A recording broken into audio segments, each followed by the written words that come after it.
Welcome to WECA. Today, we're going to wire a 3-gang commercial box. We'll have a 3-way and 2 single pole switches. I wanted to show you what it looks like before we put the 3-gang plate on it. So you can see we already have our ground wire firmly in place and the box is grounded. And let's get that 3-gang plate on now. Now we have the 3-gang plate on here, and what you'll see is this right here is a 12-3, and this contains the travelers for the 3-way. This here is identified as the hot coming in, the power. It's all going to be on the same circuit. This is going to be for one single pole switch, and this will be for the other single pole switch. Now, in commercial, you don't see 3-ways as much, maybe in smaller jobs, but in your larger jobs, obviously you're going to have a lighting control panel. In this case, we're going to do manual 3-way switches, which are all over the place, especially in older types of buildings. So it's good to know this for when you're doing smaller jobs or you're troubleshooting older buildings. All right, the first thing we want to do is we want to unravel all these wires. Of course, we got to get all these wires unraveled. And some people have some different techniques on doing this, but we need to make sure they're all freed up and ready to go. Our first thing, we want to work with the ground wires first, so we're going to get them all separated, the ground wires all separated. And what we have to do is we have to be able to pigtail. We got to tie all the grounds together, and then we have to pigtail out 3 ground wires for each switch. Now the code says you don't actually have to pigtail. You can actually, if the box is effectively grounded, that the switches will be enough to ground the wire, but most contractors don't allow that. It's bad practice. They want to make sure these switches have an effective ground and nothing gets in the way of making sure that it's safe. So then you'll basically always have to pigtail out a ground for each switch in a commercial wiring. I really have never worked at a company that didn't do that. All right, so we're getting all these conductors undone. Here we go. Now we have all these ground wires. Here we have them. And what we need to do is we're going to need to pigtail them together. Now we have quite a bit here. We have quite a number of wires. So let's snip these off here, and let's see, we have 1, 2, 3, 4, 5, and then we're going to need to pigtail 3 wires off. That's 8 wires. Now, so contrary to popular belief, the blue wire nut can only have 6 number 12 conductors in it, no more than 6. So you can't put 8 conductors under one. So what I suggest to do is have a jumper from all the wires you tie together for your 3 ground wires to go to your switches. So here we go. We're going to strip all these. Here we go.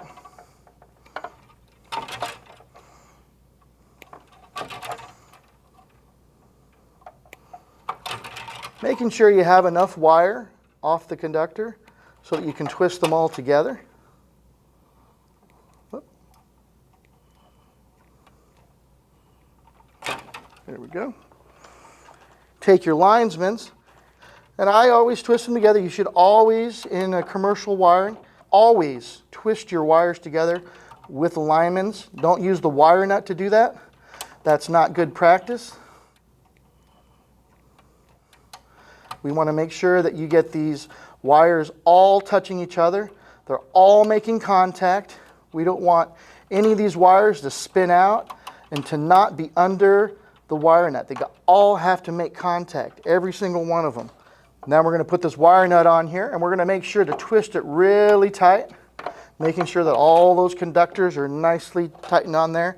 I'll usually twist it a few more times with my linesmans to get that real tight on there. And then we're going to fold that in the back of the box. And then what we'll do is we'll take this jumper here that we pigtailed out, and this jumper will be the wire that we use for our ground wires that we're going to pigtail out to our switches. All right. You got to make sure to not put more wires in than the wire nut is able to take. And a lot of times in the trades, people don't pay attention to this, and they call it good enough, and then the wires slip out, and then when the person has to come back and troubleshoot the circuit, Well, there's problems, and it doesn't ring out correctly. So again, we'll twist these real tight. Real tight and nice. Here we go. Making sure all the wires are twisted and nice. And in this case, we have less wires. I don't need a blue. I can use a red. Red can put up to 5. So 5 number 12 wires. I'll use the red wire nut, and I'll push that right back in the box. There you have it. Then we have our 3 ground wires here. 1, 2, and 3. And we're all good.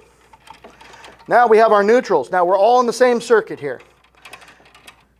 If it was a separate circuit with these neutral conductors, obviously you would have to make sure not to tie a separate circuit. You'd have to have it only on one circuit. This is one circuit for all the neutrals, so we'll tie them all together. Make sure that we have the neutral in all these. And we're going to put this to the left of the box here, just like this. And again, I'm going to cut them to length. And again, 4 conductors, not too bad, right? We just have to worry about if it gets to be 5 or 6 or more conductors under one wire nut. We got to be careful of that. We're going to take our linesmans for this, and we're going to get all our wires lined up real nice. And we're going to twist them, just like this, making sure they all make contact. We all want these to make contact.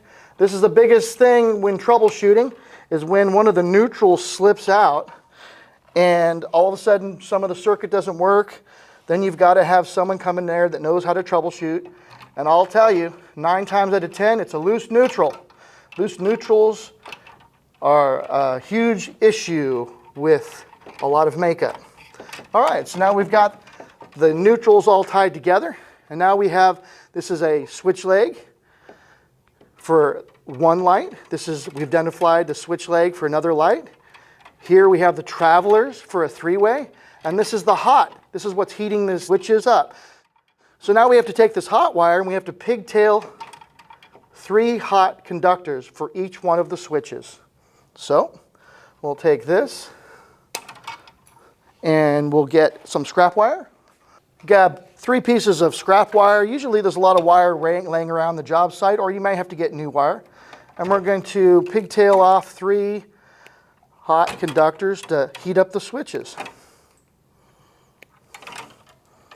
And again, we're going to use our linesmans to twist these together.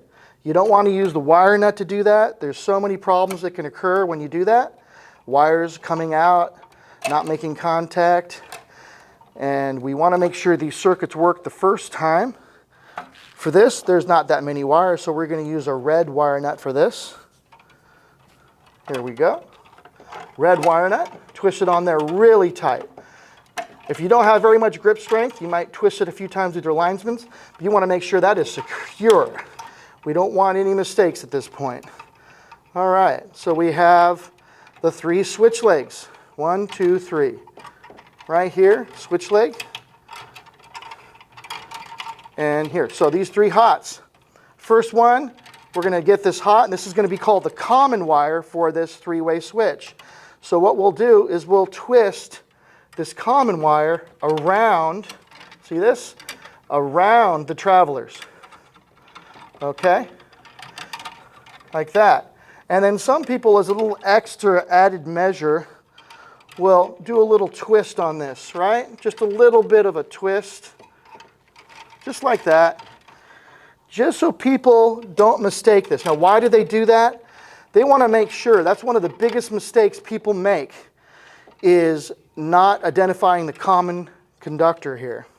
So what we'll do is we'll cut this to length, and then we will fold it back in the box with the ground wire.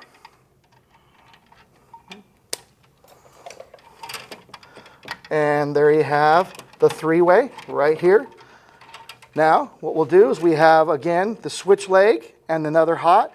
And on the switches, all we need to do is twist them together. That's it. We don't have to identify the the hot versus the switch leg. It doesn't matter for a single pole switch. And then we'll take these wires here, cut them to length, and fold them back into the box. Just like that. Same thing on the final. We have a switch here. We're going to twist these together like this. And then we're going to fold them back here, cut them to length, and fold that back into the box. Got to make sure all these wires are sitting in back. You want to make sure you roll them in there. So if the router comes in around this box, if it accidentally goes inside, you don't want it to touch these wires. You want to get them as far back as you can so the router won't hit the wires or clip it. If a wire is up like this on the box, the router come by and clip your wire. So get it pushed way back in the box. This is a typical commercial 3-gang rough makeup for a 3-way and 2 single pole switches on the same circuit.